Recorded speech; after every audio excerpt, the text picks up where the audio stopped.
Bonjour, aujourd'hui nous allons parler de ce modèle familier du QQ-OQCCP et pourquoi l'utiliser avec le mind mapping.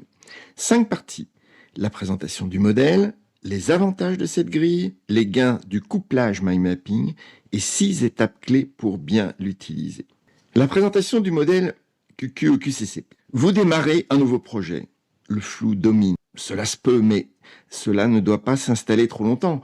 Les questions qui fait quoi, quand, pourquoi, comment sont salutaires au départ, mais elles doivent s'affiner assez vite.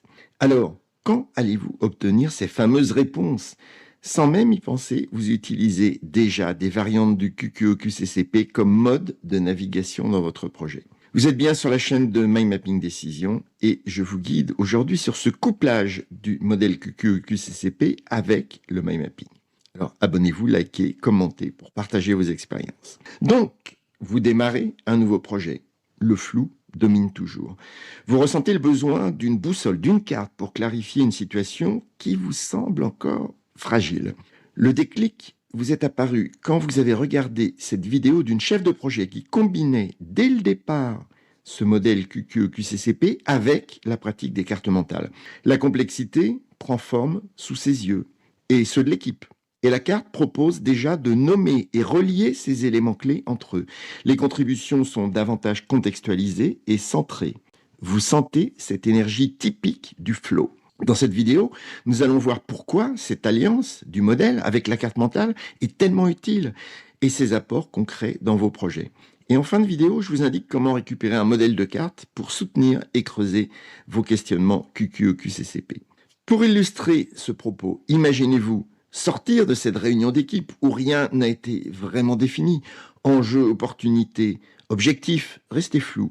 Rôle, incertain, délai approximatif. Bref, vous êtes inquiet. Alors pourquoi cette grille change vraiment la donne dans vos projets? Eh bien parce qu'elle répond à une difficulté courante. Dans beaucoup de projets, les échanges sont à la fois dispersés et focalisés. Je m'explique, les idées fusent, mais au final, chacun repart avec sa propre interprétation. Discussion riche, mais vision collective floue. Des tentatives de justification, mais peu de débats constructifs. Comment engager en misant sur une vision big picture à 360 degrés? Le QQ-OQCCP y répond justement. Il agit dans un cadre simple et rassurant. Cette question de base: quoi, qui, où, quand, comment, combien, pourquoi. Tout le monde saisit la logique. C'est une structure universelle qui, en début de projet, réduit l'incertitude et devient un point d'ancrage profitable pour avancer en commun. Mais tant d'équipes le constatent également. La grille utilisée seule montre vite ses limites dans 80% des cas. Elle donne une impression de rigidité, un côté catalogue, checklist, déroulé mécaniquement. La reprise des informations entre deux sessions n'est pas facile, on capitalise peu, on répète simplement. Les contextes ne sont pas repérés, le risque d'interprétation subjective est bien présent, le temps d'analyse et de maturation n'est pas assez qualitatif, on veut du systématique, du temps réel. Quand cela arrive, chacun repart avec sa propre carte mentale dans la tête. Mais pas de représentation partagée ni co-construite. L'ingénieur imagine une séquence, le responsable commercial une autre, et la direction sans doute une troisième. Les équipes font le tri dans cet ensemble programmatique et apportent leurs propres variantes. Fin du match. Heureusement, les connaissances métiers additionnées sauvent parfois le tout dans l'immédiat. Mais rien ne s'aligne vraiment. Le QQ-OQCCP offre alors un langage commun. Vous avez le nord, vous avez la boussole, vous avez le début du chemin et vous avez déjà des premiers éléments du relief. À ce moment précis, le mind mapping apporte un complément décisif. Il transforme la grille en une carte vivante du territoire du projet, visible par tous. La grille seule enferme, la carte mentale libère. Elle porte des liens, montre les manques, évite les doublons. Elle formule le sens des choses, stimule l'intuition en même temps qu'elle pointe les tensions. Elle permet aux équipes de visualiser l'ensemble sur un même support plutôt que de garder chacun sa propre version. Et comme la carte se construit en direct, elle invite aux itérations partagées. Vous voyez ce qui évolue, ce qui se précise et comment vous pouvez contribuer selon vos talents, votre niveau d'influence. En d'autres termes, le QQ-OQCCP pose les questions clés. En revanche, c'est le mind mapping qui les rend tangibles et intelligibles, qui les met en énergie et en mouvement pour les faire résonner. L'un apporte le cap, l'autre la vue d'ensemble et l'énergie. Ensemble, ils réduisent les angles morts, ils fluidifient la discussion et offrent un conducteur que chacun peut suivre d'un seul regard. Alors, que se passe-t-il concrètement quand ces deux outils travaillent vraiment main dans la main? C'est ce que nous allons observer à présent. Les bénéfices visibles de l'alliance QQ-OQCCP plus MindMapping. Cette collaboration produit des bénéfices visibles dès les premières utilisations. Dès que les deux se combinent, ce qui était éparpillé prend forme. La grille structure les bonnes questions, la carte leur donne une place, un sens partagé et les contributions passent de bien trop discrètes à animées. Concrètement, 4 résultats apparaissent presque immédiatement.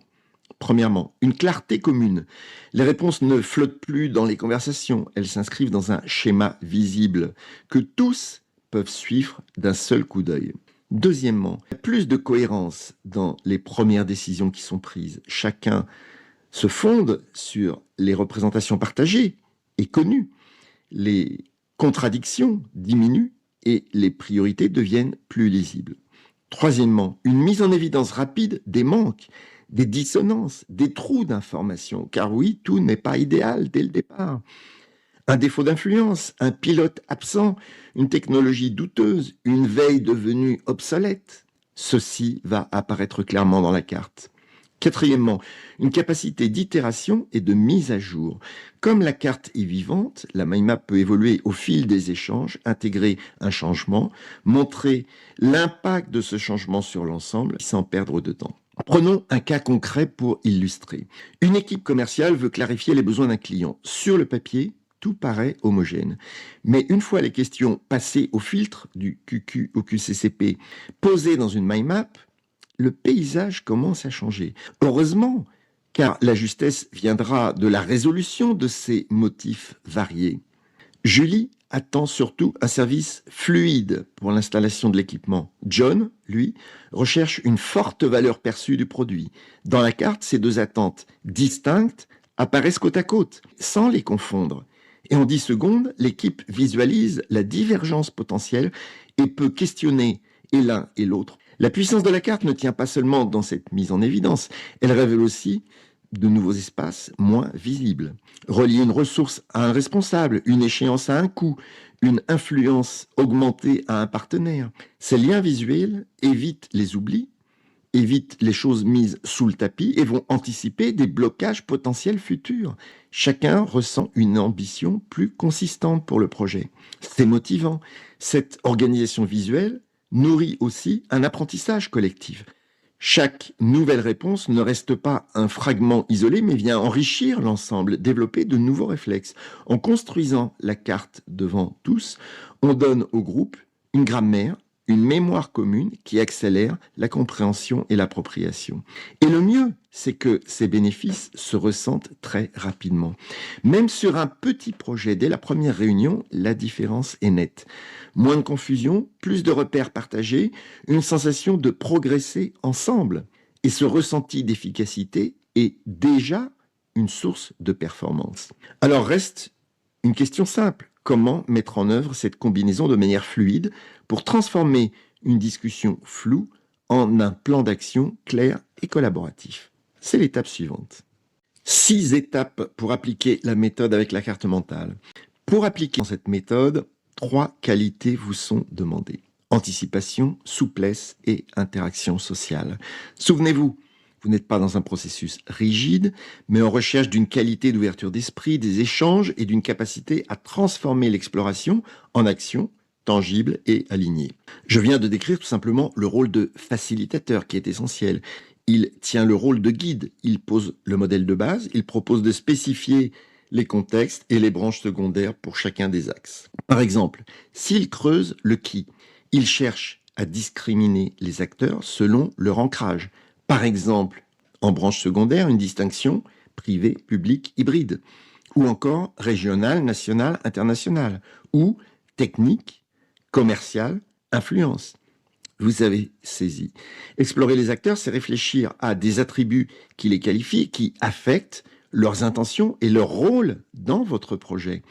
Cette classification est le prétexte pour questionner, croiser des angles et engager les personnes. Autre exemple, si notre facilitateur creuse le quand, évidemment, c'est logique, vous pensez d'abord à une date sur le calendrier. Mais sont aussi à considérer d'autres aspects.